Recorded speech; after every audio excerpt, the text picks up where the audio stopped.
जब प्यार जात पात की दीवारों से टकराता है तब अक्सर एक ऐसी कहानी जन्म लेती है जो दिल को अंदर तक हिला देती है। आज हम बात करेंगे 2025 की सबसे चर्चित और संवेदनशील फिल्म धड़क 2 की। यह सिर्फ एक लव स्टोरी नहीं है, यह समाज की उस सच्चाई का आईना है जो आज भी हमारे आसपास जिंदा है, जातिवाद। तो चलिए दोस्तों, शुरू करते हैं इस सच्ची और गहरी कहानी को परते खोलना, जहां इश्क है, दर्द है और सवाल है इंसानियत का। कहानी की शुरुआत होती है शंकर नाम के आदमी से, एक ऐसा इंसान जिसे प्यार और बराबरी का रिश्ता जरा भी बर्दाश्त नहीं, खासकर जब वो रिश्ता किसी लोअर कास्ट इंसान का हो। उसकी नफरत इतनी गहरी है कि हाल ही में उसने एक दलित लड़के को इमारत की तीसरी मंजिल से नीचे फेंक दिया। जान चली रही। शंकर किसी सनकी से कम नहीं लगता। अब कहानी का फोकस आता है नीलेश अहिरवार पर, एक मेहनती, सपने देखने वाला लड़का जो लोअर कास्ट से है, पढ़ाई में होशियार है, लेकिन हालात ऐसे हैं कि उसे शादी ब्याह में ढोल बजाना पड़ता है। वो अपने घर का पहला ऐसा इंसान है जो इतनी पढ़ाई कर पाया है। उसकी मां चाहती है कि नीलेश वकील बने ताकि वो आवाज उठा सके अन्याय के खिलाफ। इसी ख्वाब को लेकर वो भोपाल के कॉलेज में एडमिशन लेने पहुंचता है। वहां इंटरव्यू होता है और नीलेश के जवाब इतने दमदार होते हैं कि प्रिंसिपल उसे एडमिशन दे देता है, बावजूद इसके कि उसे नीलेश की जात पता होती है।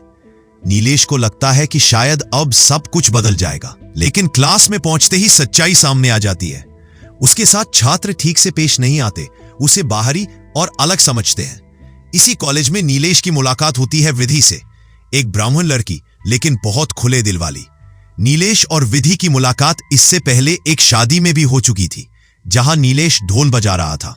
अब दोनों फिर एक ही क्लास में, एक ही कोर्स, BA LLB। धीरे धीरे उनकी दोस्ती गहराने लगती है।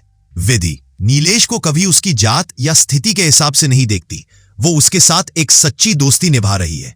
एक प्रॉब्लम जरूर थी, नीलेश को इंग्लिश नहीं आती थी, लेकिन विधि उसे मदद करने का वादा करती है और वो कर भी दिखाती है। उसकी गाइडेंस में नीलेश के नंबर बढ़ने लगते हैं। अब दोनों एक दूसरे के बेहद करीब आ जाते हैं और एक दिन क्लासरूम में पहला किस होता है। यानी अब ये रिश्ता दोस्ती से आगे बढ़ चुका है। कॉलेज में एक और लड़का है, शेखर, जो नीलेश की ही जाति से है। वो अक्सर आरक्षण और जातीय भेदभाव के खिलाफ आवाज उठाता है, लेकिन नीलेश इन सब में नहीं पड़ना चाहता। उसका एक ही फोकस है, पढ़ाई।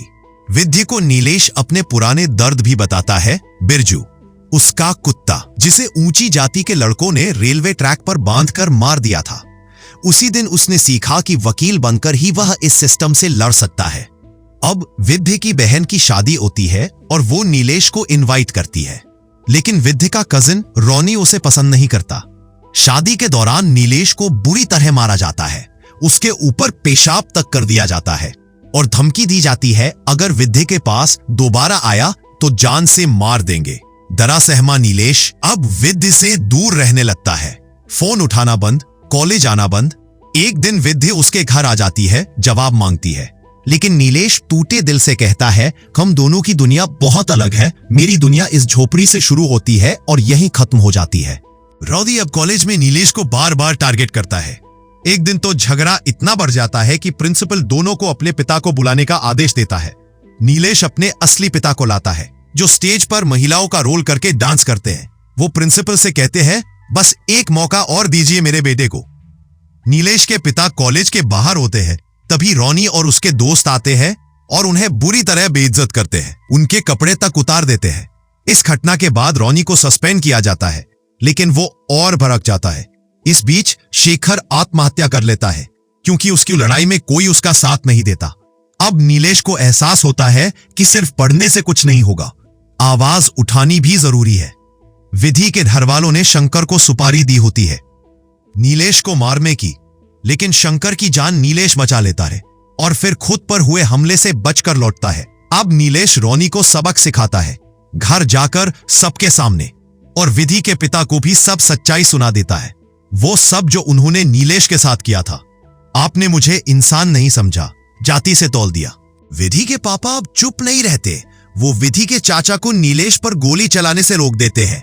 शंकर, जो पहली बार किसी को नहीं मार पाया, आत्मग्लानि में खुद की जान ले लेता है और अब नीलेश और विधि बिना किसी रोक के साथ पढ़ाई करते हैं।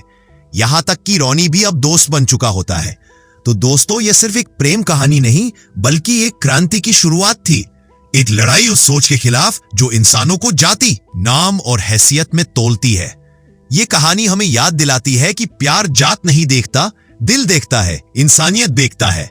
प्यार को जाति की कैद से आजाद करना होगा। तो आइए मिलकर ऐसा समाज बनाएं जहां इंसान को इंसान समझा जाए, ना ऊंचा ना नीचा, सिर्फ एक दिल जो धड़कता है बिना किसी भेदभाव के। अगर आपको यह वीडियो पसंद आई हो तो लाइक और शेयर जरूर करें ताकि इस मैसेज को ज्यादा से ज्यादा लोग सुन सकें।